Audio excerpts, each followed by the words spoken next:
a genetic thing because you're in America, sister's here in London. I believe Sister Empress is in London, right? Yeah.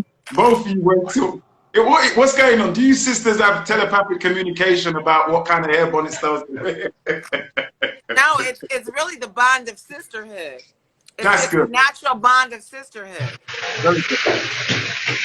Very good. Andre, hey, Sweet System, can we? I don't know if you can turn down. So anyway, the question is, we're talking about black fathers and role reversal. Asia, can women play the role of father? Hell no. Not no, but hell no. Okay. So why is all of this stuff about Happy Father's Day to my mom? What's that all about? Where Look, did that come from? I'm gonna tell you, I keep it 100. 100, baby. Wait, Sweet Storm, I'm gonna ask you I'm gonna try and put what I'm gonna do, Sweet Storm, I'm gonna bring you back on, my brother. Sure. But stay tuned in, I'm gonna bring you back on, yeah? Yeah. I've turned down the volume anyway. Yeah. Yeah. Love for that, man. All right. Nice one. Nice one. That's Storm. Okay. Storm. Nice one, Asia. Okay. Stay with us though, but I'm gonna bring you back in. All right, cool. Yes, sir. So tell us, Asia, what are you? You say that women can't be men. Where does this come from in our community? That Happy Mother's Day to my Father's Day to my mother. Where does that come from? Exactly where it comes from. Lack of fathers in the home, and the mothers pulling so much of the weight that makes us too strong, stronger than what we were born to be. Thank you, exactly. Thank you. It's tiring, isn't it? Thank you. It's tiring. Tiring, because listen, I did it. My daughter is 15 and a half. She'll be 16. I raised her on my own. From 6 months old, I left her father. He was a woman beater. Okay. So I left him. I made up my mind. I said, I'm going to do this. And I did it. I think I probably asked him for help one time when she got to preschool age for her private school uniforms. He gave me an issue, never contacted him again, ever.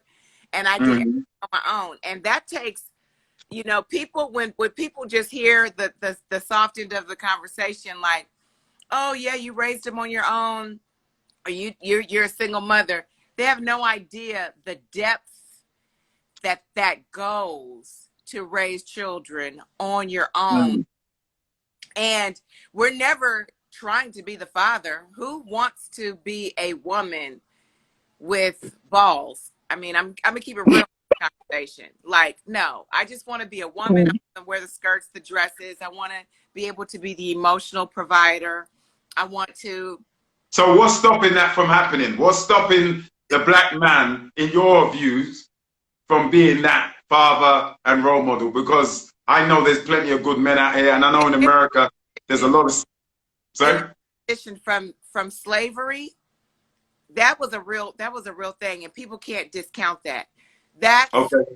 It started there. Okay. Good. Then there was a strong family bond there in slavery, but we were stripped and pulled away from that. The family structure was broken down.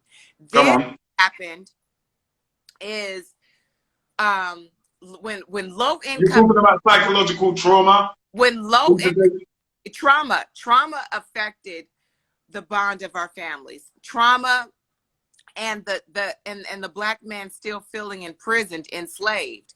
That affected the home life, and the women, the strong, black women of our culture went from being the strong bond family unit hierarchy to being like, fuck you, I don't need you.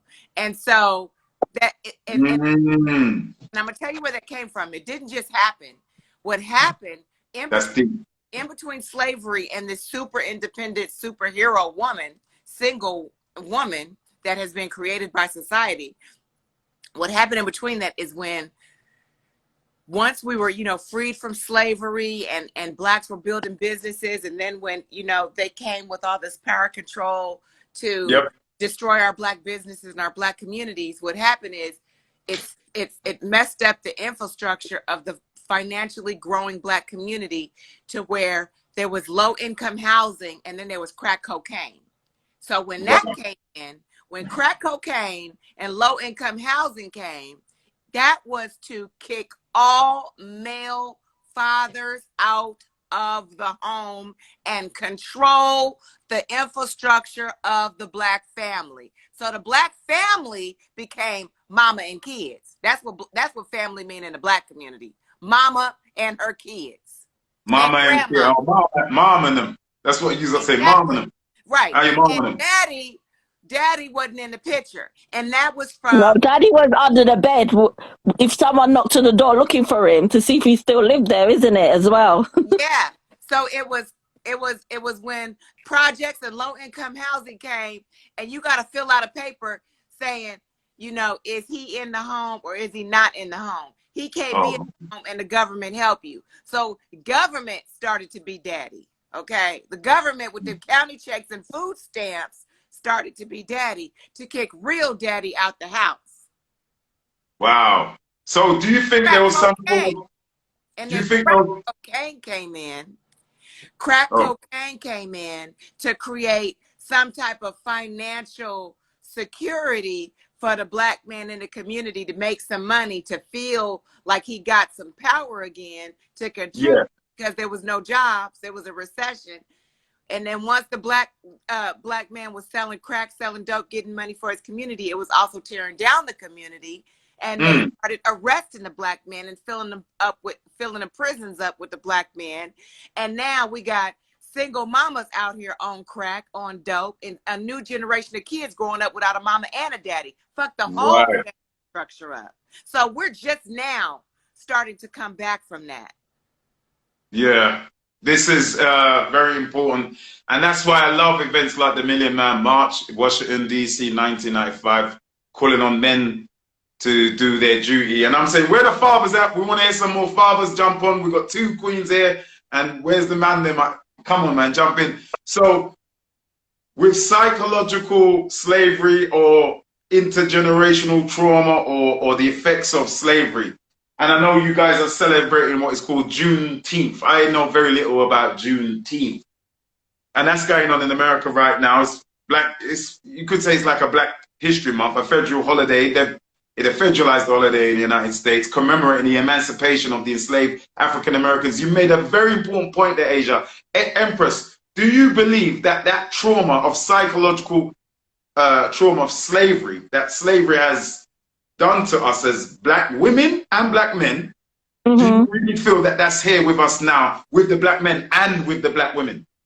Yes.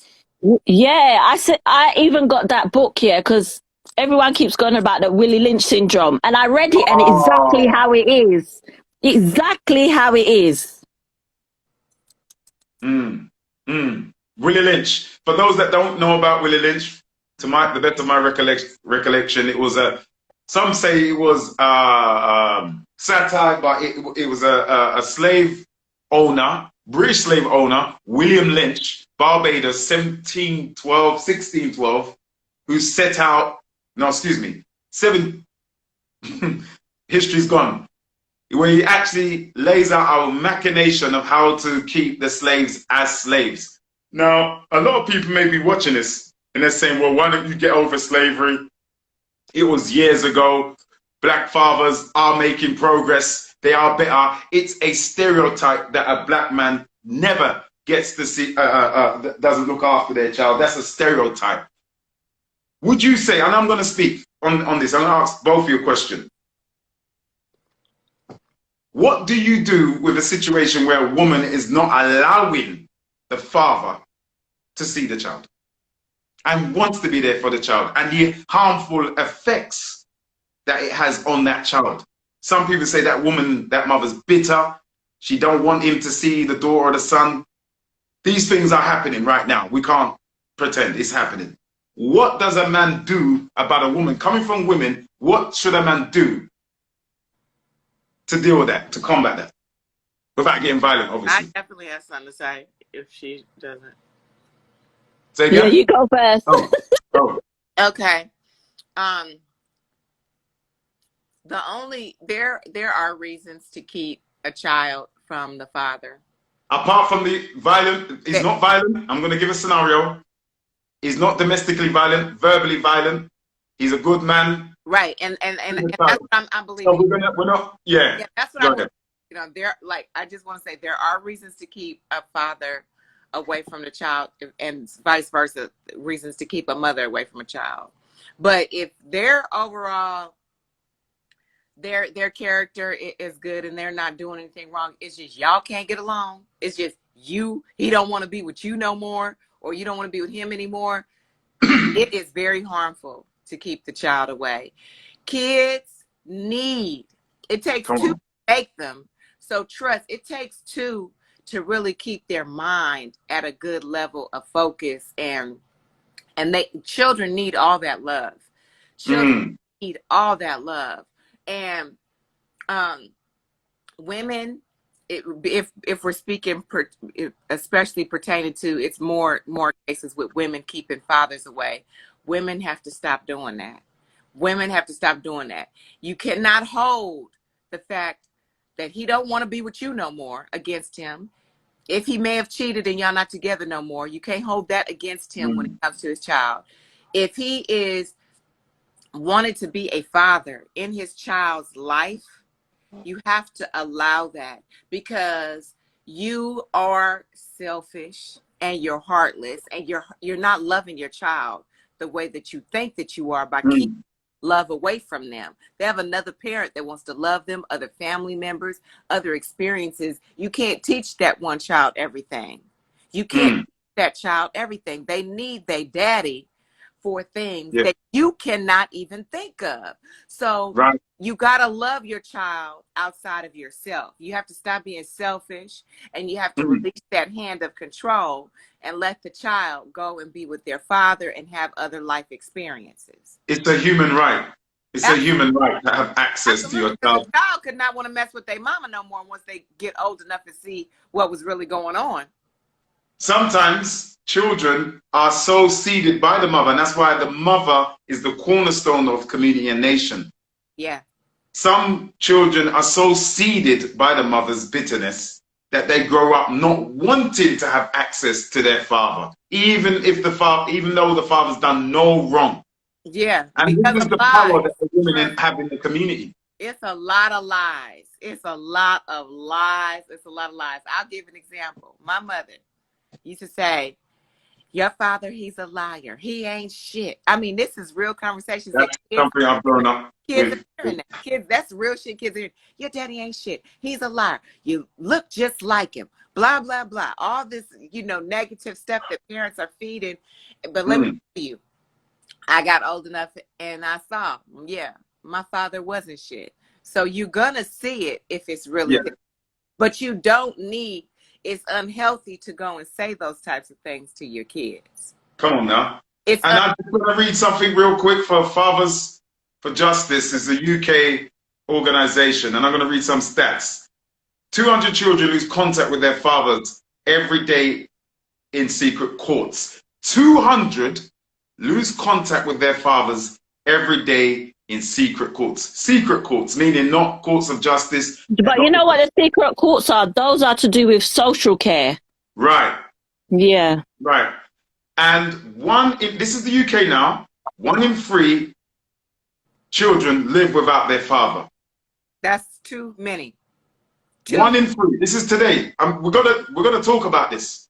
We're gonna talk about this. Kaylen Walker. Oh yeah, Kaylen Walker, the American-based actor, went through this with his mum. Kaylen Walker right now has got a trial in America, got alleged for allegations of rape. We're gonna get into that later on, because there's a connection there in terms of his mother, himself, and the relationships that he has with these women today. There's a connection with the son and the mother, and a relationship that a man has with his women today. The women are the template. I know you're going to come in, but let me just quickly just say this, Asia. I know you're on fire.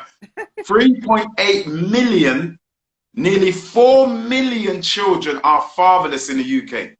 Nearly 4 million children are fatherless in the UK. 44 billion is the cost of family breakdown every year. 44, not million, billion is the cost of family breakdown every year. And so I know, sister, you wanted to come in and say something. 3.8 million nearly, what is that? 1 in 3. That 1 in 3. Yeah? Think over that. I mean, go ahead. I know you want to. It's completely devastating. It's devastating what's happening. And then, you know, people in the world wonder why there is so much drug use and murder and the prisons being filled up. You know, abandonment. A child doesn't know the adult reasons why a parent isn't around. All they know is what they feel. And either they feel abandoned, they feel neglected, and that's where there's a problem. And that type of stuff creates drug use. It creates the self-healing process, which you cannot self-heal doing drugs. You cannot self-heal getting into trouble and, you know, out there trying to create a love. And that's why gangs fill up, because there's a lot of neglected kids that end up being in one group and they start wreaking havoc. There's something very painful that is happening by the lack of fathers. I do want to say that. Huh? There's little ones there. Oh, good. Did you get the contact? Okay, well, I'll do it. So one thing I want is that we need, you know, mothers and fathers to start having these deep discussions too when a relationship is getting serious. When a relationship is getting serious and babies are starting to be involved, they need to have a real conversation about joining. I was reading what Sweet Storm said. They need to start having real conversations about how we're going to parent if we don't work out. How, not that we're shooting for not working out, but I want to make sure that we have a clear understanding that whatever our issue is, we're able to still be involved with our children's lives. And that what is it, sis? Because it seems to me we're in a ratchet culture. Yeah.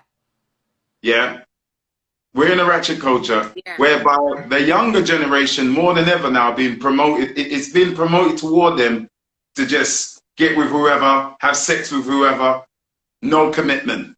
The women are not being accountable. Men are not being accountable. You know, and you're seeing the rise of many different relationship coaches giving advice to women, giving advice to men. There's gender wars. There's all that kind of stuff. The Willie Lynch syndrome. The Willie Lynch syndrome is in full effect. What is it that we need to establish solutions now? Because we're talking about Father's Day, and the word father, brothers, means further, to take your seed further. I consider myself as a father to many. I have a daughter, but I'm a father to many. I have young people who I teach, work with, who are black and white, and I consider myself a father to many. I'm going to bring in another brother in the meantime while we speak. I consider myself a father. So every man out here, every man Jack is a father. When I'm reading statistics, 200 children. Wow.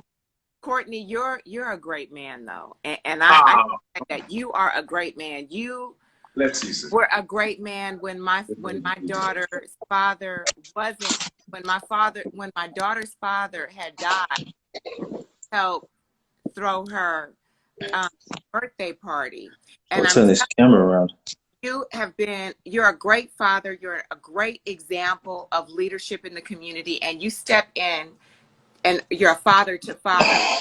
And so therefore that goes and that shows a lot about your character and who you are. So I feel like it's more people stepping in a father role that contribute to be up where they're black in the community.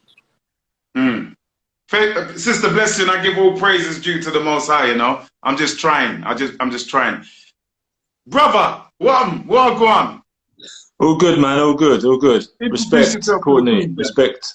Sister 21, Empress. you were the What are you saying? All What's good. up, man? Yeah, Jump man. in on this All thing. good, all good.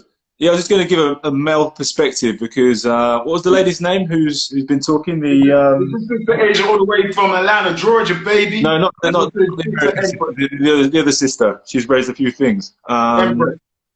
Empress. Mm. Right. Okay. I just want to say, right, when it comes to fathers and mothers, first of all, I know people say that if someone's not letting a kid, not letting the someone see their kids, right? Okay. And the mother not wanting to let them see them. I think Yeah. it's a case of kids need to see both parents, regardless whether they're good or bad. If you don't see, right, if in order for you to know yourself, you have to know both parents. Yeah, it's facts, right? Mm.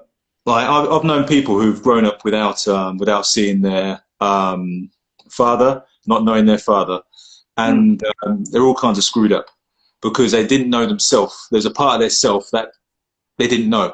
So even if, like what Courtney was saying about mothers planting seeds, and and then expressing their hatred and their bitterness for the ex, right, and then grown up to hate them, right. That reflects on the child. The child ends up not knowing who they are, not wanting to know their father, but then feeling like confused. So it definitely has an effect. And what Empress the one in the Empress was saying about a man not wanting to take on a woman if she's got several kids, right? Mm-hmm. Now, I'll say this to that: if a man has no kids, right, he's under no responsibility to want to seek out a woman with children. Yeah, that's just facts. If he's got kids himself, that's a different. That changes the dynamic.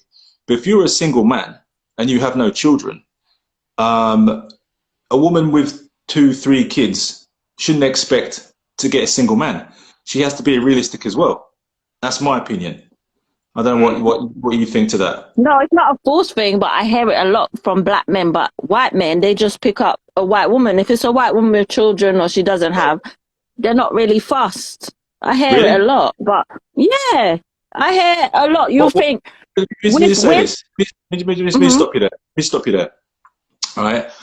The white guy who's taken on a woman with kids, right? What position is this white guy in? Is this because if it's a white guy who's successful, right, has no children, isn't busted, that means like ugly in UK slang, right? Isn't particularly attractive, yeah. He'd have options. So why would he take on a woman with 3 or 4 kids? Just because. I think that's something that you hear because there's always that narrative that a white guy does things that a black guy doesn't do. Yeah. A black guy will take on a woman with kids. Yeah, no, I'm not saying that. I'm not saying that it doesn't go both ways, but I'm saying I hear a lot of black men more than white men say it. That's what I'm saying. It's promoted more. You hear it out of a black man's mouth more than a white person's mouth. If they don't, that's their choice. But they won't go around saying I'm not gonna date a person with children. You rarely hear them say that. The only people I really hear say that, if they don't have children themselves, which is fine. Same as a woman. If a woman's got no kids, she shouldn't be taking a guy who's got 3 kids. Can I quickly chime in on that?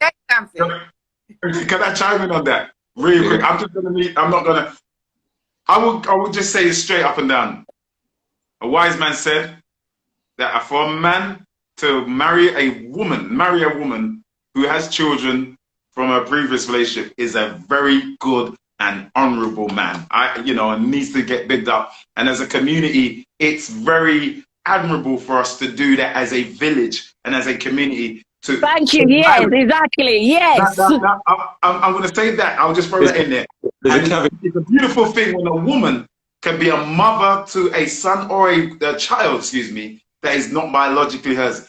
That is a beautiful thing that we need to start doing in the community. And I'm sure we do that in many parts of our community globally. I just wanted to throw that out there.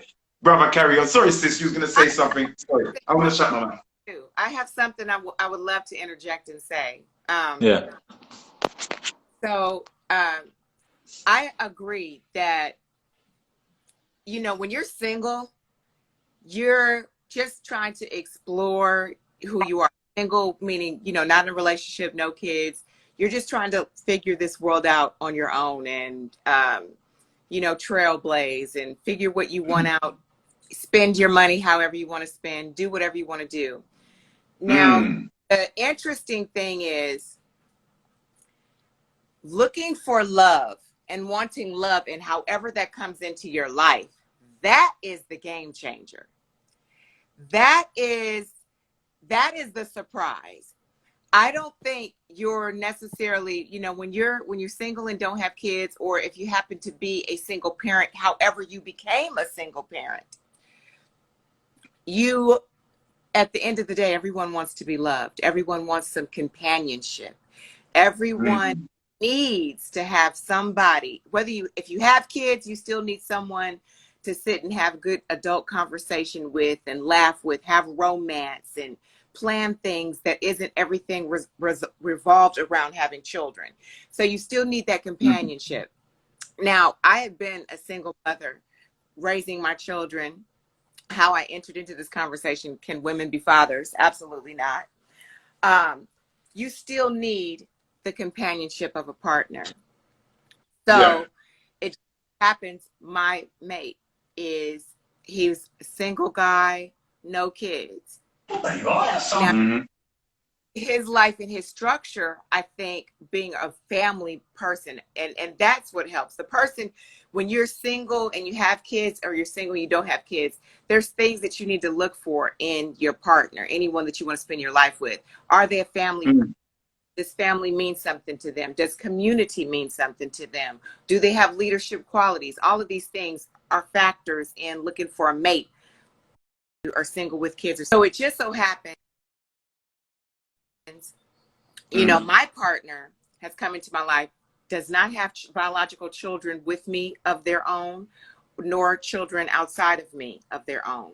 I'm one with the children, and has come in and has been a grounded staple in our family, you know, taking on responsibility after responsibility, structure, giving structure to my children, that me as the mom, yes, I am a mom. So I'm always, oh, well, maybe I think it might be okay, or this might be okay. And I love that he'll come in and say, no, they're, you know, he can see what children do to mommy. They want to get over here and there, and he's nope, and puts his foot down. And I allow him that room to come in and be the mate in the relationship. Exactly. Can I just...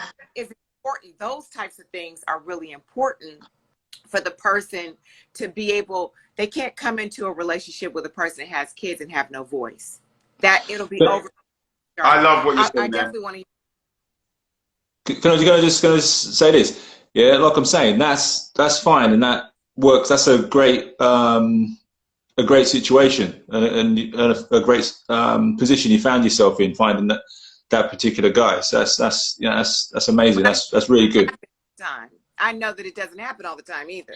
Yeah, but what I was going to say was, that's Georgia is dense when it comes to the black population, man. You big chocolate city.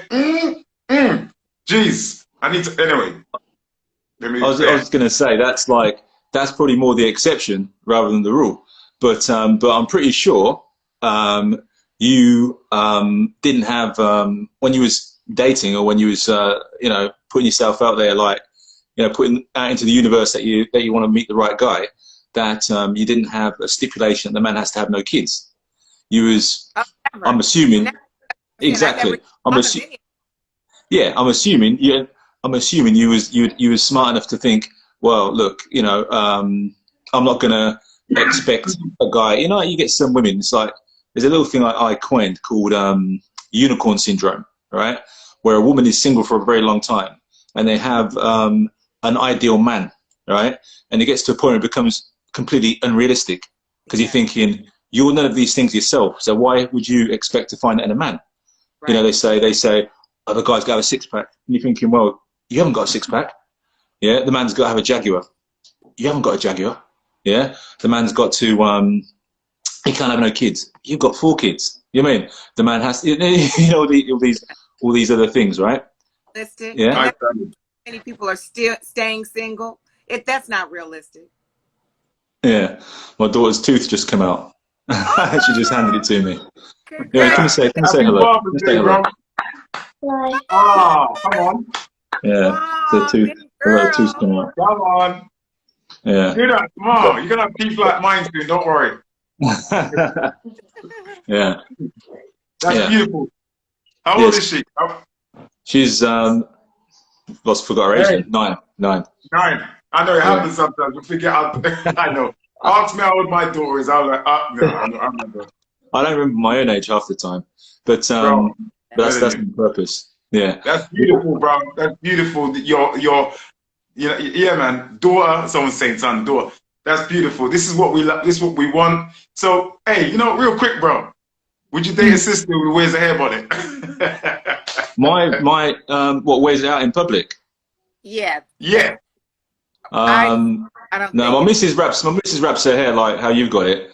She does that all the time and goes out. But a bonnet is that reminds me of the old showing my age now. Back in the 80s when people used to go out with the shower cap on when they had a wet look.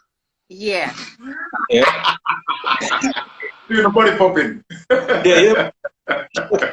Remember people wear the shower cap, Courtney? Yeah. Remember that. I hate it. Yeah, it just looks slack. Yeah, just looks ghetto. But what I was saying is, yeah, the unicorn syndrome is how you get some women suffer with that, right? And Sister Empress, yeah, that is. Sorry, what's your name again? American lady, what's your name again? Sorry. Hey. Sorry, didn't hear you. Asha. Right, Asha. Yeah, so Sister Empress was talking about how, again, you get some men who don't want these things, right? But like I say, it's okay. It's okay for a man with no kids to not want a woman with kids. The same way it's okay for a woman who's got no kids to not want a man who has kids. Yeah, it's okay. You shouldn't be upset that people are saying these things. Yeah, if you if you do have few kids and you manage to find a childless man, yeah, then that's great. Yeah, that's fantastic. But you shouldn't think you shouldn't think there's something wrong if the man is not interested, because the bottom line you got to think as well. You think women are too picky, bro? You think they're being too picky? Like I say, I'm not saying women are too picky, but I think some women do suffer with unicorn syndrome. Like I said, yeah, I think some women have got spoiled and carried away. It's like I remember working in an office many years ago, and it's full of single women, and they used to sit down and they used to talk about the kind of men they want, right? And they'd have like pictures on their posters and stuff on their desk, right, of these models, right, and stuff like that. And they used to talk about going on dates and stuff, right? And then they'd be talking about how the man, I didn't want to go out with the man because the man had these horrible shoes, or the man didn't drive a nice car. And I'm thinking, you've been single for like 3 years. You're turning a man down in his shoes and the car he had, yeah. And that's what happens. Like they get they almost get twisted, especially with social media. It's getting even worse because oh my god, these images of perfection, and they think that that's what they should be that's what the average man looks like, or that's what the average woman looks like. Like what? Wait, men suffer with unicorn syndrome too, and they start to think that I should be getting that as well. And the reality is, not everybody can get that. Yeah, especially if you're not anywhere near where you want to be. It's like I heard someone say once that with relationships, when you are making a list of all the things you want in a man, yeah, do another list, yeah, against that, and tick off if you are any of those things yourself. Right. I agree. You see what I'm saying? Yeah, you write the list, and sometimes it's a big long list that women put together. The first thing, the truth, sisters, the first thing a man I've heard this before, the first thing a woman looks for on a man is his shoes. Yeah? What are they? I'm wearing flip flops, mate. So there you go. Have a look. Yeah, but is that true? Is that true? Women do look at a man's shoes. Yeah, and if it smells as well, their yeah, foot can't smell. Is it like when that? Well, hello, and they look down like. No, I feel like this. Women will well, for sure, they look at like a guy's, you know, smile, you know, something about his facial features, and then they do look at his sense of style, the shoes, you know, the shoes, the sense of style, and the old cliche terms, you know, about a man's shoe size. That's just keeping it real. What women do. What else? Come on, we might as well find out then. For all you potential fathers, take note. So they look at for shoes. What else do they look for, Empress in Asia? What else? Their hand size as well. Why? Why? Why? What? So we Big can do the picking and decorating? Big hands means big gloves. Yeah. Well, you know, I feel like the overall appearance of a guy, his hygiene, how he carries himself, the way a man stands, you know, I'm a different kind of woman. So I look at everything the same as maybe a few other women, but I really look at how he stands, because the way he stands says a lot about his confidence and who he is. What kind of standing? If he's slouching over, if he's like Slouching, you can't go out with me. No slouch. You gotta, you know, stand upright. You have confidence. I stand upright. I need someone that can stand next to me and stand upright, you know. So the way a man stands and his mannerism, you know, the mannerism really speaks volumes about a person. I'm just like sure that you as men see that with a woman, her mannerism, you know, how she carries herself. That goes a long way. I find that to be extremely appealing in a man. Like my mate, I look at him sometimes and I'm like, wow, his stature, you know, it's something about the confidence and how they stand, they represent how they speak, that is really appealing. You know, they have a little more to their vocabulary than what's up, you know? I got a question. Sorry, you're the guest. Go ahead. I got a question for the sister with Atlanta, right? Would you say there's a lot of do you see a lot of mothers or children or fathers where they're not in the picture at all? So like children where they don't know or see or hear of their father. Is that something that the media perpetuate? You know, that the absent black father, right? So you talk about the absent black father. So you've got like two versions. You've got the absent black father who's not in the home, but then you've got the absent black father where where the kid couldn't pick the father out in a lineup. Yeah, and I think the kid not being able to pick the father out in a lineup is something that is vast minority. I think that's something you don't really see anymore too much. Well, when I was a kid growing up, yeah, I think that was something that was 70s and 80s. Yeah, I think they had a lot more black men doing that kind of stuff, just having kids all over the place. But I think nowadays, I think it's harder for a guy to get away with it, because I think his peers will shame him into it's like nowadays. Like Courtney might agree with me because we're similar age. Whenever we don't look it, I look like we'd be Courtney's son, but we're similar age, right? No, I'm kidding. Courtney looks young anyway, right? I'm just reading some statistics while you were talking. Anyway. But it's funny you said about the Atlanta thing, sister. With the Atlanta thing, what's the ratio? The last thing I heard was it was 11-1 over there. Are you asking me? Yeah, to yourself in Atlanta, 11-1. As far as the women to one man? Yes. I don't really get out that much, but I can say from a place where I worked, it's definitely a ton of women to one man out here. It's a ton. And it's Chocolate City, so brothers, buy your ticket. Don't worry about the COVID passports. That's not being enforced. Get over to Atlanta. Here, what I can say, which is really true, is there are beautiful black women and beautiful black men here. It is having a piece of Africa in the city. It's just the inner characters have to line up. It's the respect. Those things have to line up. But as far as just having, you know, beautiful physical Black women and men, they are here.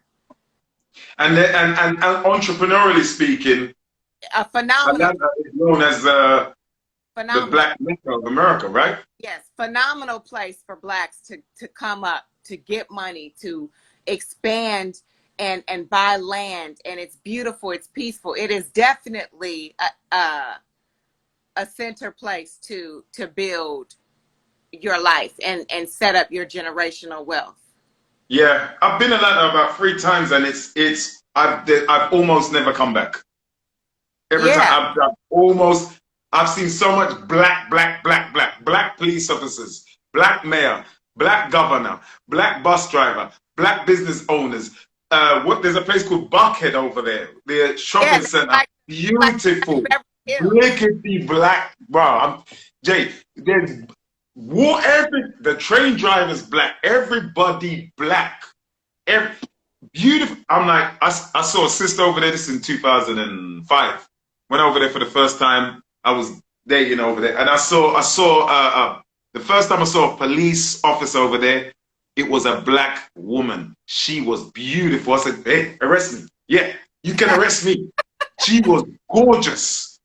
It was, I mean, not even just in aesthetics, but how her mannerisms, they sir you to death.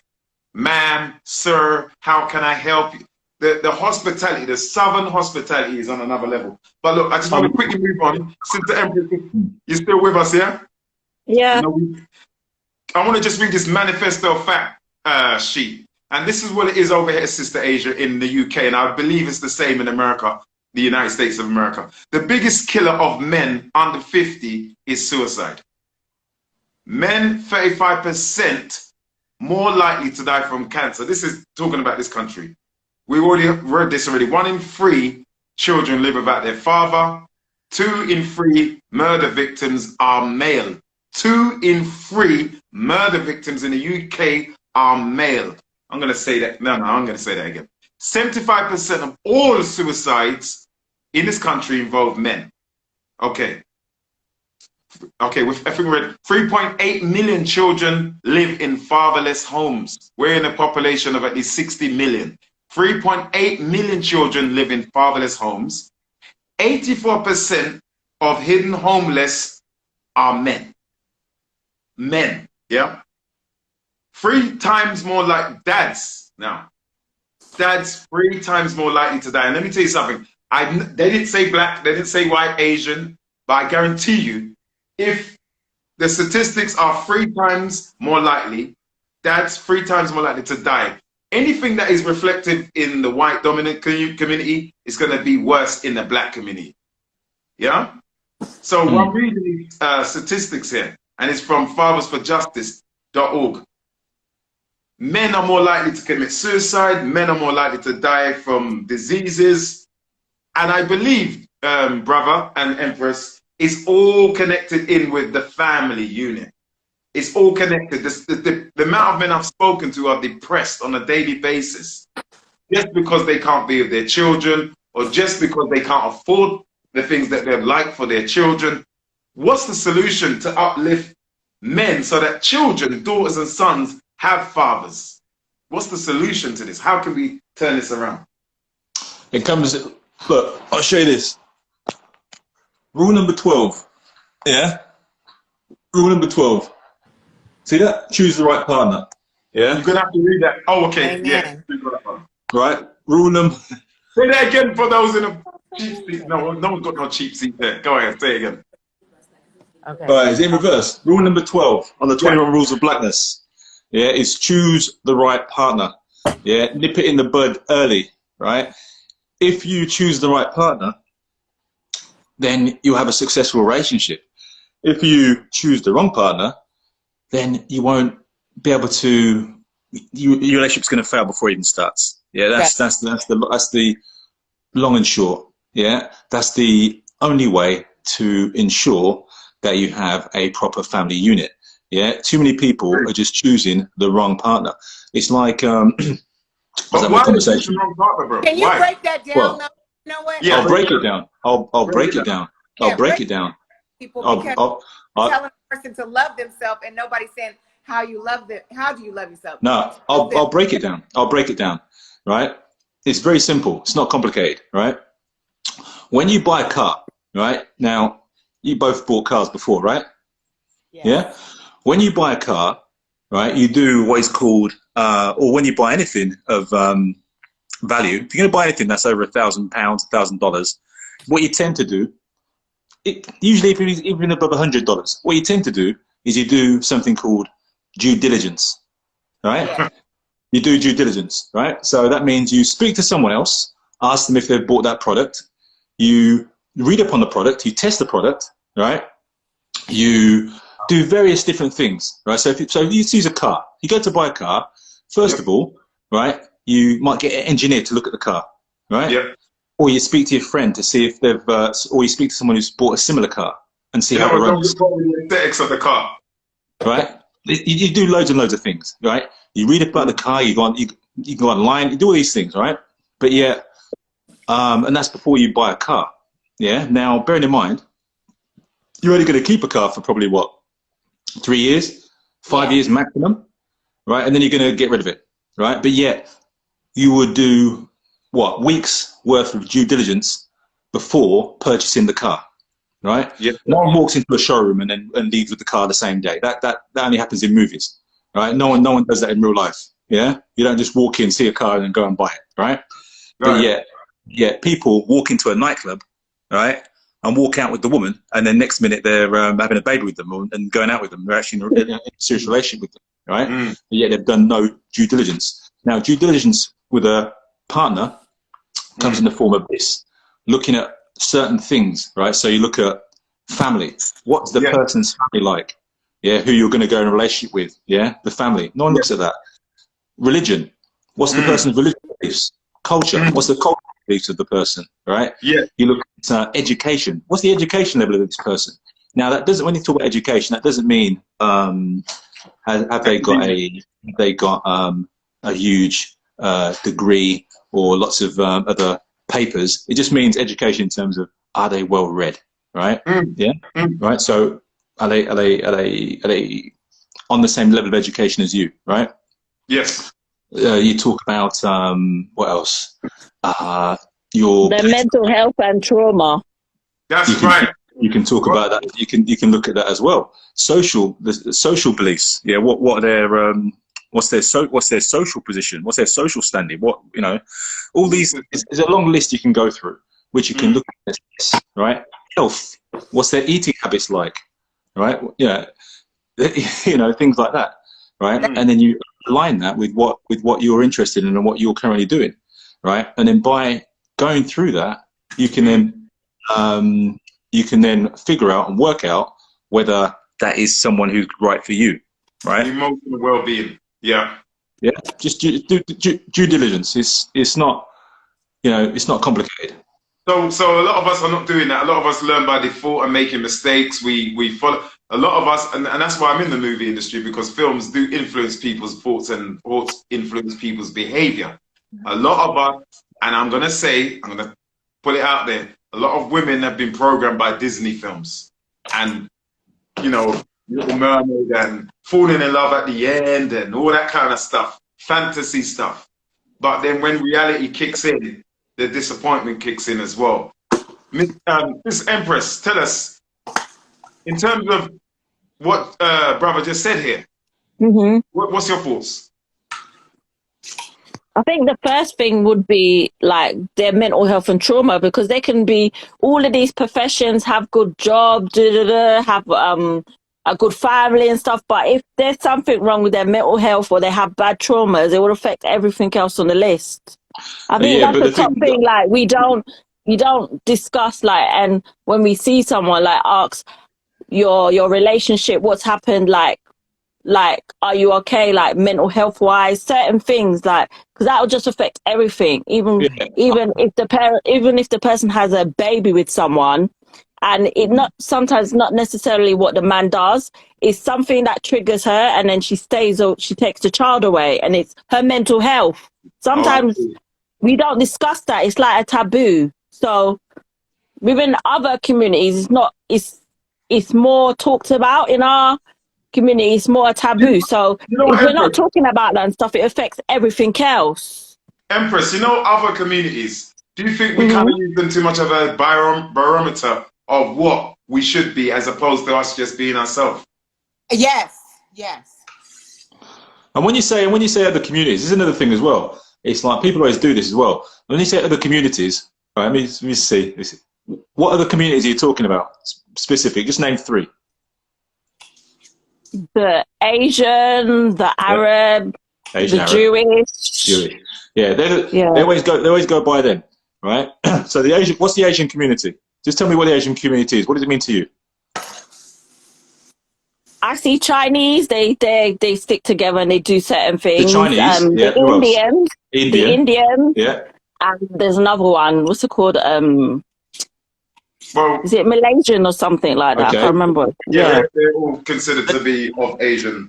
So let's look at that. We've got Chinese, right? We've got Indian. And you say Malaysian, say Jewish, right? Now, what have those 4 groups got in common? Yeah, or should I say, what's different? What makes them different to the black community? Yeah, I know. I'll tell you.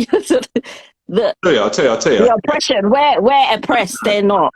Is that what you're gonna say? No, it's more simple than that. They are, but hey. You could, but it's more simple than that. Yeah. They're countries. There's no black country. Right? So when you talk about China, it's a country. Right? So they're all going to be unified. They'll speak one language. Yeah, they're a country. India is a country. Right? Malaysia is a country. Jerusalem is a country, or it's a religion. Yeah? Which way the way you look at it. So it's something that unites people together. It's all the same religion. Right? Black people aren't all the same religion. Black people aren't all the same nationality. Right? So we talk about the black community and we compare it to the Chinese community. It's not a fair comparison, right? You have to compare it like the Nigerian community or the Ghanaian community. You have to do it like that. You have to do the same microisms. You can't just put the black community and put it under one paintbrush. Because if you look at the Nigerian community is from what I've seen, is united, and they do things together, and they do operate as a community. You know, brother, I would argue though that the Chinese community, the Chinese nation, do see themselves separate from, for example, the Filipino community, the Japanese. That's what I'm saying. The Chinese community is a community. They're their own thing. There's not one Asian community where they will do one thing and they all work in unison, is there? So should we call it black groups then? Groups. Different groups or something. No, what I'm saying is, yeah, there is a black community, but what I'm saying is it's not fair to compare the black community and then compare it to the Chinese, because the Chinese is a country, is a nation. So therefore, of course, they're going to be more of a community than the black community, because we're all like a motley crew. We're all mixed bunch. All over the diaspora. You know what I'm saying? Right? Yeah. So you have to compare it. You have to compare apples and apples. You have to compare Chinese with Nigerian, or Indian with Ghanaian, or so on. Yeah, but people always like to do that. Say, well, we compare ourselves to the Indian community. The bottom line is, Indians aren't united with Pakistani, and that's because of the divide and conquer of the British. There you go. Right? They're not united. Japanese and Chinese people don't tend to like each other historically. They've had wars. Do you think they have a certain code that they go by? If there is, I've never seen one. They don't even speak the same language. So I can't see what code they would. I can't see what code they would have. Yeah. But I mean, it's good points that you're making, brother. I mean, so in terms of us as a black community, when I say the black community, we're talking about Jamaican, Barbadian, Trini, African, definitely, African American. There's black people in Australia. There's black people even in Thailand. A lot. Yeah. I was shocked when I went to Thailand. I saw people blacker than me. Yeah. Yeah. And I'm like, where are you from? He says, I'm from here. So what they cast, so what they, I'm like, okay. And the history of Thailand is, and there was a large and still is a black indigenous community in Thailand. They're always And in the when I went to shadows, the- aren't they, of every nation. Yeah, I went to the Philippines. I saw dark black, Asian eyed community, Mm. darker than me. Mm. So the black community is all over the world. A lot of people just see the black community as just African with certain hair texture or nose or lip, when we're all over the planet. So Yeah, absolutely. we are large in number, Mm. you know. And so what we need to do in the UK, and we are very similar to our cousins in America, and there's a lot of politics going over right there. You know, the police, Juneteenth, Black Wall Street, Joe Biden, the vaccines. Are we the ruling class in terms of films and making films? There's so much going on, but our problems are very similar. And what I hate is when we're divided among ourselves. Oh, are you African, or are you West Indian, or are you British? We have an identity crisis in the black community. We don't know what our role is. We don't know what we're supposed to do, what our purpose is. We are very much confused, and I see that we have a serious identity crisis going on. And so we're still talking about that comes Father's from Day slavery, not the straight exactly, and a lot of the African young. stuff. Go ahead, sis. That comes from slavery. That comes from slavery. The Yes. Africans in Africa don't feel like that. They know where they come from. Those men lead with a different type of confidence. Yeah, it's true. It's true. It's only the diaspora who's got that confusion. In Africa, in Nigeria, there's more man, woman, child. There's no argument and there's no debate over that. Right. They have their structure, but what I think we've been westernized in our minds, and I'm gonna say, a lot of our women have been westernized in terms of how they see a household to be run. I was saying this from the beginning, that there's a big exception for the single mother lifestyle. Yeah, I and see young ladies, and they're like, That's I'm good. gonna But I don't think a woman just goes out there and says, I want to be a single mum. no, There I isn't, there isn't no glamorization in this You know what? country. I think You're it's- looked down upon if you're a single mum. You know what though? I Empress, think it's what's that, subconscious. Empress? It's a subconscious thing. Nowadays, It's a more and more no woman I know that goes out, gets pregnant, has a child, and wants to raise it by themselves when they have to deal with the racist system, especially when they have a boy, the education system, everything that goes with it. It's not. They don't want to do that. Why is it then? I will argue why, and then I'm saying based upon my own research that there's a lot of. I'm just saying a lot of women are saying now in conversation, because I listen to words. They want a baby by the time they're 30. They're not saying they want marriage. They're not saying they want to be a wife. They want a husband. They want a baby. The reason, and I'm not blaming them. The reason why I believe they're saying that is because, one, there's a biological clock. Two, there's pressure in society to have children. There's no pressure to get married now. It's easier just to have a baby now. There's no pressure from male or female. Hey, let's get married first. There's no talk of that. It was frowned upon back in the 60s to just have a child without marriage. Today it's not frowned upon, it's celebrated by feminism. And that But feminism is a white thing, it's not a black thing. It doesn't That's my include point. black women. That's my It point. doesn't include black women at I all. think black women have jumped on it now though. I think a lot of black women have jumped on it now. The fact is, these community are fuck a man. I don't need a man. I'll do Yeah. everything my damn self. It is an ugly They've way. definitely jumped. They've definitely jumped on it now. They've definitely jumped on it now. and that's my point. So They're championing it. They're championing it. and I'm all for women's rights. I'm all for that. All for it.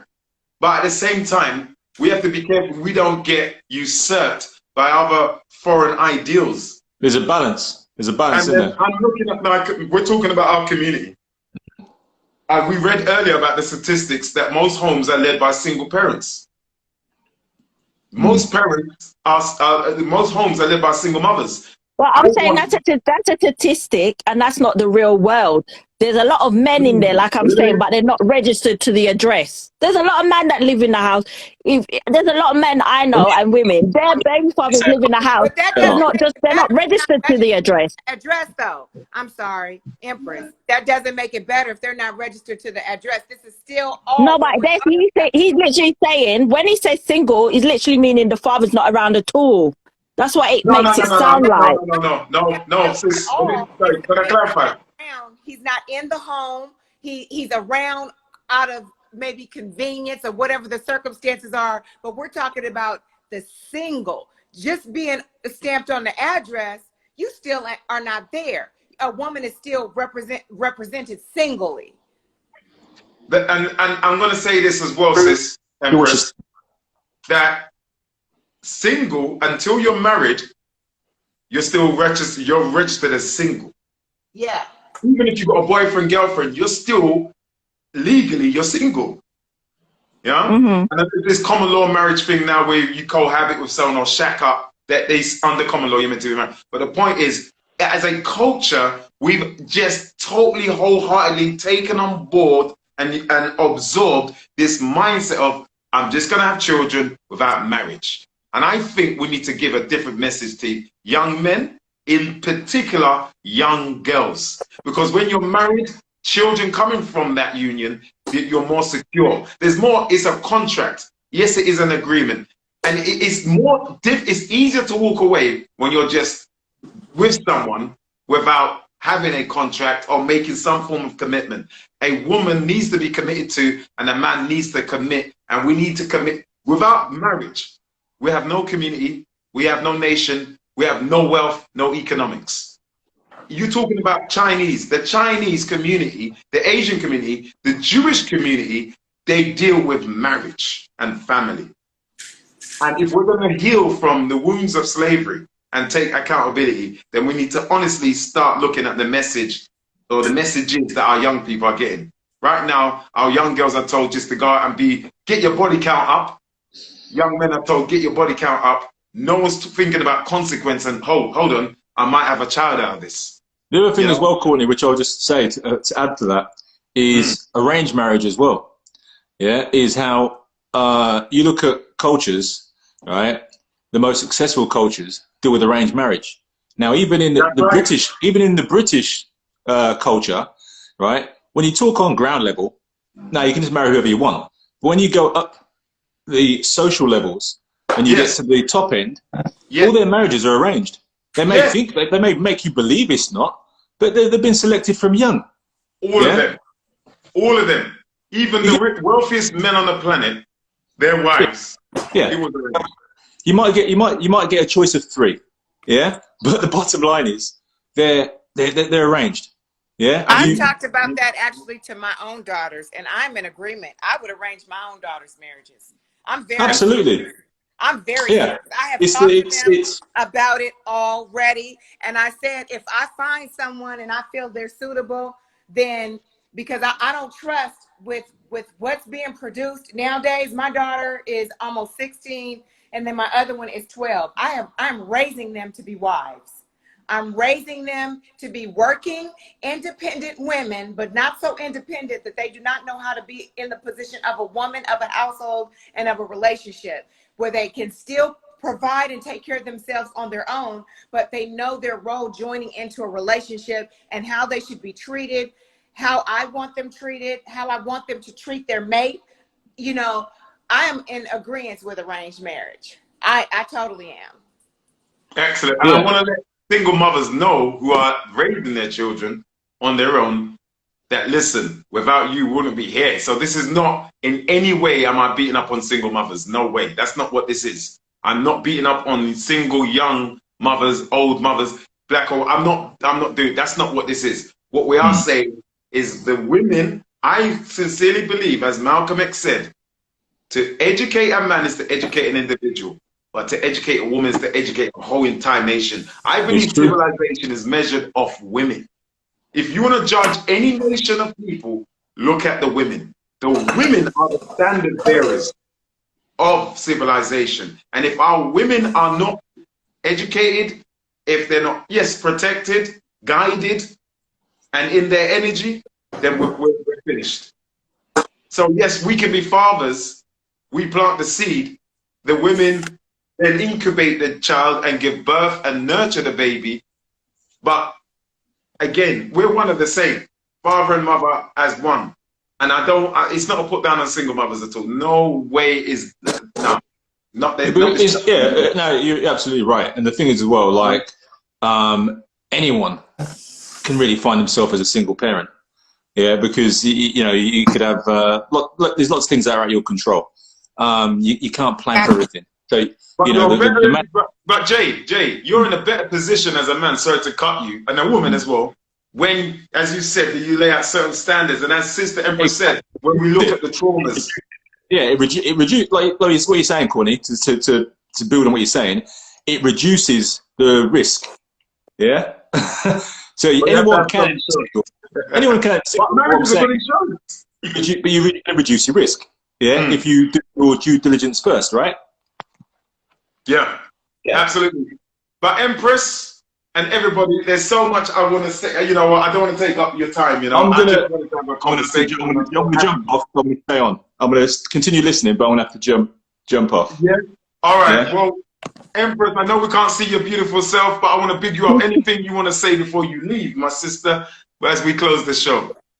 Oh, nothing. Just like it was a good show, and it should be spoke about more. Yeah. I like speaking about things like that, so we can like bounce off each other and get like opposite opinions and stuff like that. Because I notice when Black people speak about it, another race comes in and says, "But what about us? This and that. We go for it too," and stuff like that. And then it gets diverted, the conversation. But this conversation stayed where it's supposed to, like the topic and stuff. So I like it. Awesome, awesome. And that's what it's all about. We've got to build one, each one, teach one, and that's what we're all about.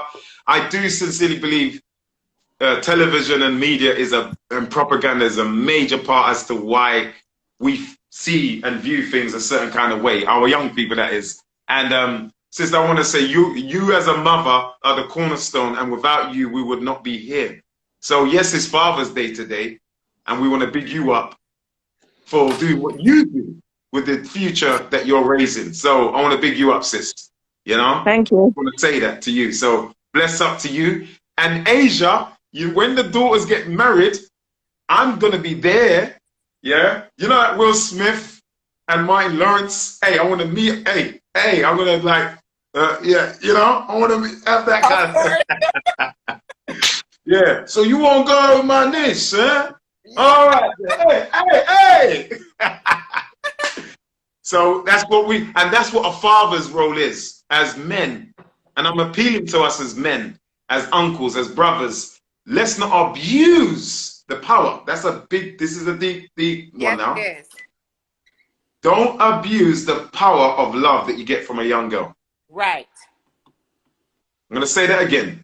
Don't abuse the power of love that you get from a young girl. Because I believe every young girl, and I speak as a man who has a daughter just like Jason, the purest form of love a girl can ever give is to her father. Absolutely. He is the template. The male is the first love. The father is the first love. Of course. Of any woman, daughter. He sets the bar.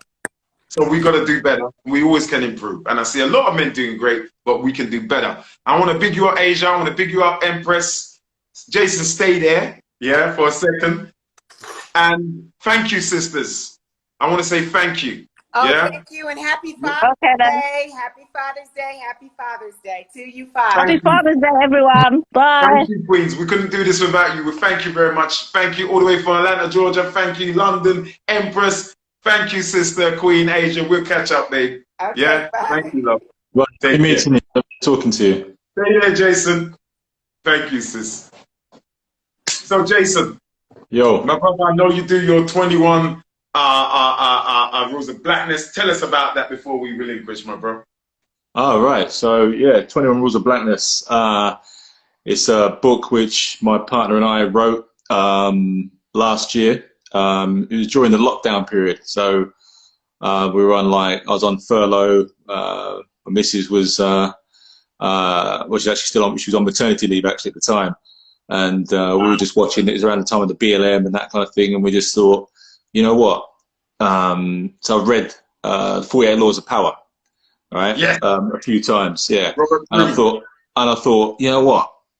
And you know when you think to yourself sometimes, someone should do something. And I was like, someone should put some kind of rules together or laws about how black people, you know, some code of conduct for us, right? Come on. And then, I thought, you know what? Rather than wait for someone to do it, let me just start writing these things down myself, right? and what it was, I thought of a couple of things. Like I think the first one was like, black people shouldn't speak bad about black people in front of other black people.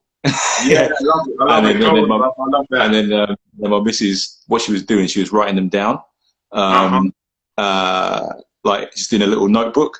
And then she said to me, "Oh, look, I've actually been writing down when you said these things, when these conversations, I've written them down." And I thought, look, and she's like, let's just do this. Let's put the book together.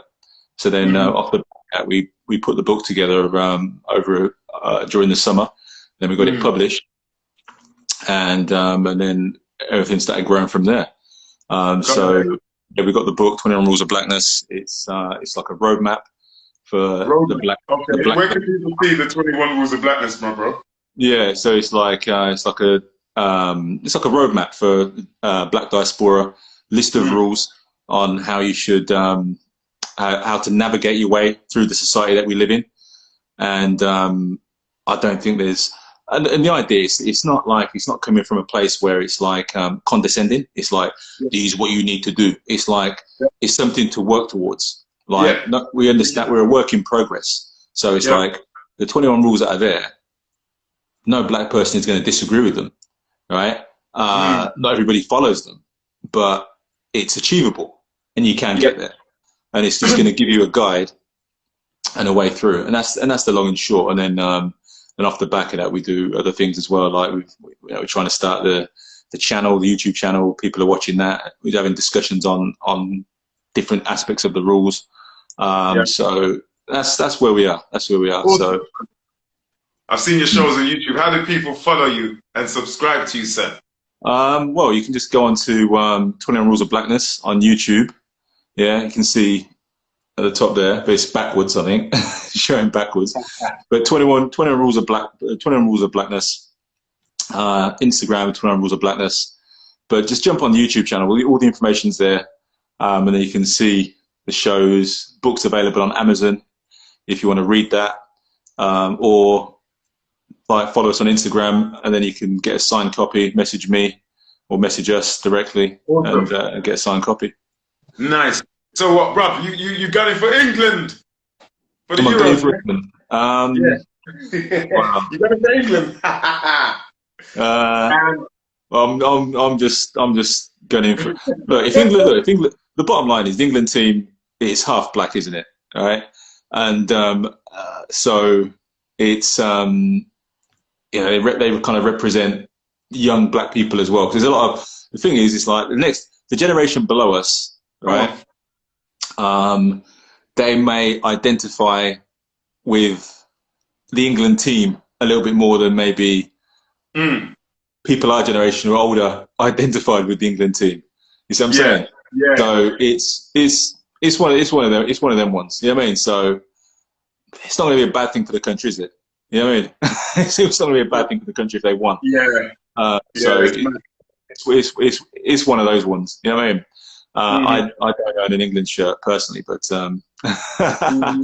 but like I say, if they win, it's not disappointed with their performance on Friday, but it is what it is, man. I mean, only Raheem Sterling, scored one goal. I mean, I'm not sure what's going on with the booing and stuff like that, and the knee. Yeah, the booing and the pods. What? Yeah, I know. It's like you're thinking, right? So you don't rate it, but then you're going to then cheer the same players on later on. But it's the society we live in, though, isn't it? It's the society we live in. Joe Kagan society. It's George Orwell. If people can't see that now, then I don't know when people are going to see it. I going on about the injections now. People, as we know, tomorrow restrictions don't get lifted. Surprise, surprise. I said this ages ago. It's not going to happen. This government has lied. They are lying. So therefore they're not trustworthy. So people, all I can say, and I know you know this, Jason, study the law. There is a difference between law and legal. What they're doing is not even legal. It's definitely not lawful. It's just rules they're making up. And only those rules are only made for the working class poor people, be you black or white. Yeah. And I'm telling you, these rules are not in our favor.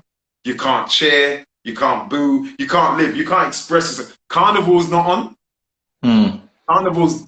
I'm telling people from now, Carnival's done. Yes?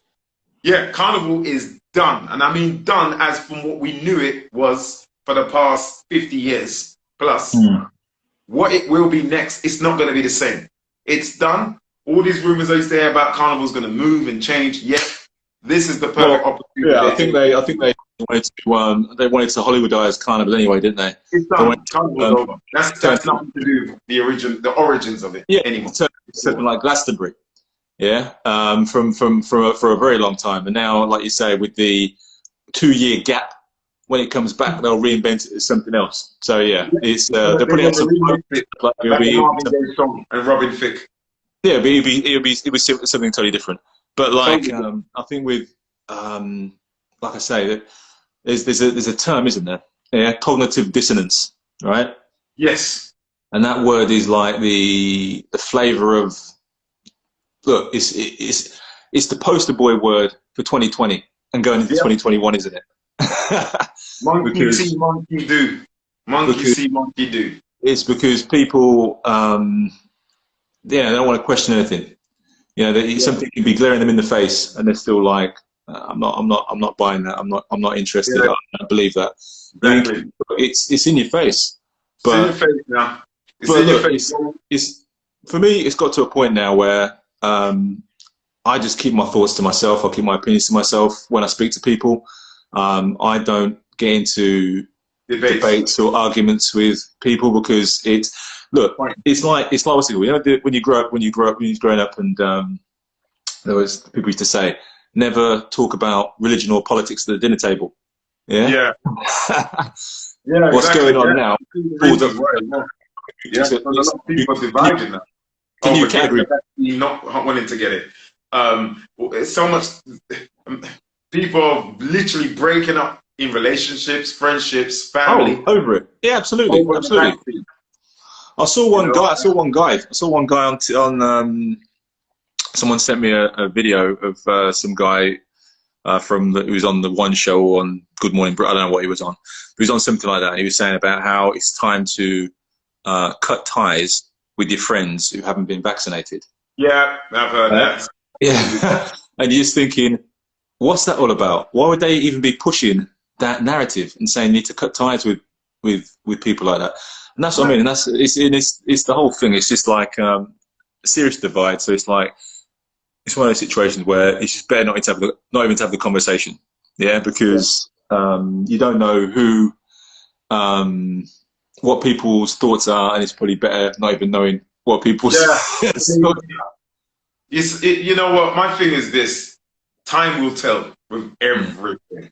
Time is the master. Time, it will tell. And I know what I'm doing. I know what I'm all about. If whatever decision people want to make, you make. I tell people this: whether you want to get the jab, the vaccine, if you want to get it, go ahead. Just be fully informed. I'm not even going to say go ahead. Just be informed. If you don't want to get it, that's good. You're informed. Be informed whatever you do. Just be informed. My thing is this. You have a human right to say no. You have an inalienable human right to say my body, my choice. I won't be coerced, nor will I be scaremongered into making any choice. And I just think it's too much. It's very intense right now. But you don't want to get it. You shouldn't be ridiculed for not wanting to get it. You know? And if you have got it, then at least be informed as to what is going into your body if you love your body. And the other thing as well is when you do get it, keep it to yourself. It's almost like a pyramid scheme now. You know, where you get vaccinated, you have to like make sure you get 2 other people beneath you or 4 people below you. Or blockchain, cryptocurrency. That's what I'm saying. It's almost, that's what it's like. It's like people go get it done and they're trying to then get other people to get it as well. And you're thinking, I've got mine. Have you got yours? Yeah, it's like you're thinking, what you're getting a kickback. Yeah. So it's like, fair enough, if you get it done, Yeah, just give it. It's no. It should be not. Look, you No, wouldn't really. advertise any other medical, your medical records to no one else. Like if you went to the Oh. doctor and you had I what's have it to called? say this. Sorry to cut you, brother. Mm. My thing is this: if you get it, why did you get it? Do you know why you got it? You got it because you want to fly out, or you got it because you really care about your health? Because now there's news coming out about blood clots and all that on flights from pilots. You know. So my thing is, if you got it, you should have got it. You should have got it because you want to be immunized. You want a better immune system. Mm. And now my thing, I'm all for that. I agree with immunization. I want to be immune. I want my immunity to be strong. So I exercise, I get vitamin D, I take vitamins, I think positive thoughts, I don't watch too much news. You know, I pray, I meditate, I give thanks to God. You know, I'm on my purpose. So that strengthens my immunity. Now, if you got the jab to strengthen your immunity, which is the reason you should want to get a jab, then why are you feeding now on foods that are not healthy for your immune system? It's an oxymoron. I'm going to get something to boost my immunity, but now I'm going to be lazy by putting crap in my body. Food in terms of food. That don't make no sense to me. That is what you call cognitive dissonance. So in one sense, I'm going to immune myself. The next minute, I'm going to rob my immunity, usurp my immunity by eating junk. Make no sense. Don't give your children and yourself this thing, then go and eat crap. There's so many things that are nonsensical at the moment. We could be here for 2 days talking about a lifetime.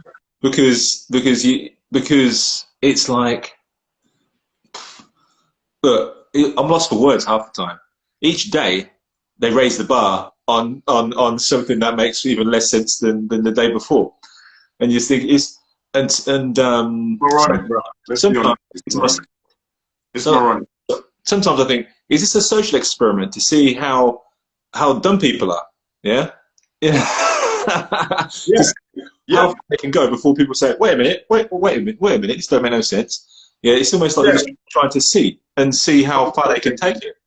But like I say, man, it's just it's mad, bro. It's mad. So, brother, any last conclusive things on what makes a good father to the young fathers out there? That's the message I want, because there's a lot of young fathers. Okay, I can tell you from my point of view what makes a good father, what makes a good parent in general. But father is example. Yeah, if I could summarize it in one word. Yeah, set an example. Yeah, it's not about do as I say, not as I do. Yeah, watch me. Yeah, if you want to know about perfection, watch me. Simple as that. Yeah, because the bottom line is, if you've got daughters, right, your daughters are basing, right, what they see from you on what they'll end up with. Wow. Right, and that's the God's truth. Right. So what you do as a parent, you control the norm. Right. You are the standard of normal of what is normal. Yeah. Right? So if I'm sat down drinking beer all day watching EastEnders, that's normal. Yeah. My kids see that as normal. Now, if you want to do that, that's fair enough. I don't personally do that. Right.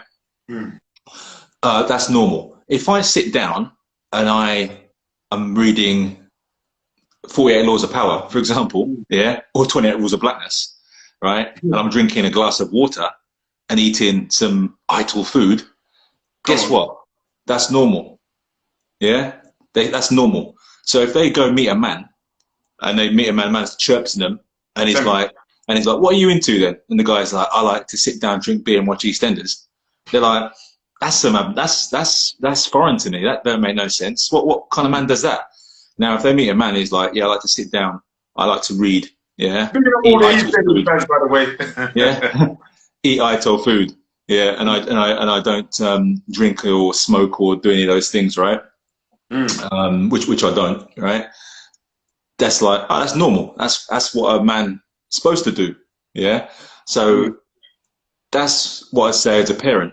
Yeah, you set the standards of what is normal. So therefore, be an example.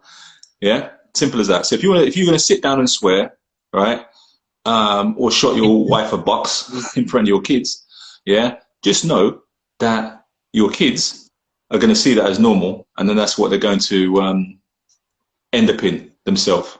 Yeah, 'cause that's what they see as normal, and that's what I would say. Wicked, brother. Brother, on that note, I'm going to end.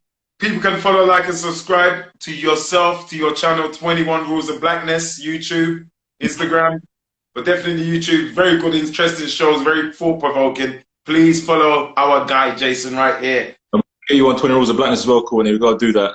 We've got to get you on there. I'm here, brother. I'm here, man. I'm here. I'm always available. Just let me know when you're available. Yeah. So, brother, I want to big you up and big up everybody that's joined us. We've been here 2 hours. Wow. Right. But it's all about the role models and playing the role in our community. And there's so much things that were said in terms of the statistics are bad, but we can change it, you know. But it's like sitting on scales. You weigh this amount, you want to lose so much. You can't change anything until you look at truth. We've got to look at it for what it is, the reality, so we can change it. And I really believe we need to bring in arranged marriage. We need to bring in marriage. We need to create intergenerational wealth. And we only can do that with the union of male and female relationships. That's how we got here. That's what we go by. So I sincerely believe, if anyone take anything out of it, take that away. Make ourselves marriageable. Make ourselves marriageable so we can get with our soulmate and create beautiful, marvelous babies. In this time of madness, we can create heaven. So listen, brother, thank you very much, Jason. We got to do this again, man. I want to big up everyone on the Black Card Seekers Lounge. You can register or subscribe to us, Black Film Institute. We're going to do a lot more things other than what we're doing here. Films, short films, everything. Something's coming. I'm not going to mention it until it's concretized. When it's concretized, I will release it. I'm not going to speak before it happens. I'm going to do it, pattern it up, and bring it to the people them. So big up Jason, big up Sweatstorm, big up Asia Valentine, all the way from Atlanta, Georgia, baby. Big up Empress and everyone that was tuned into Black Card Speakers Lounge. Big up to you. Happy Father's Day to you, Jason, and everyone out here, man. Father's Day is every single day. Every single day. You know, it's our duty, and we are the script writers of our film, which is called Life, and we win. So peace out on our just street bricks and streetwear, just joint. Damn. People, play this back, rewind it, and get them gems. Jason, big up yourself. Take care, everyone. Peace. All right. Bye. Thank you, brother. Thank you. Bye.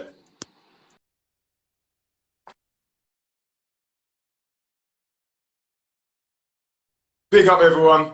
Stay in your positive vibration. Football cannot determine, and there's no disrespect to the England team or anything, but football, whether they win or lose, don't make that affect your life. You are a winner. You are a striker and a defender, midfielder, goalkeeper, and champion. If you see yourself raising up that cup in your mind, whatever you want to achieve, then boom. Big up Brixton Street where I see you, I see you. Big up Yellow Boy, I see you, I see you. Big up everyone. We're champions, and let's go forward and let this week be one of the best yet. Let's make it happen. I believe in you. Peace. See you next week Sunday. Take care.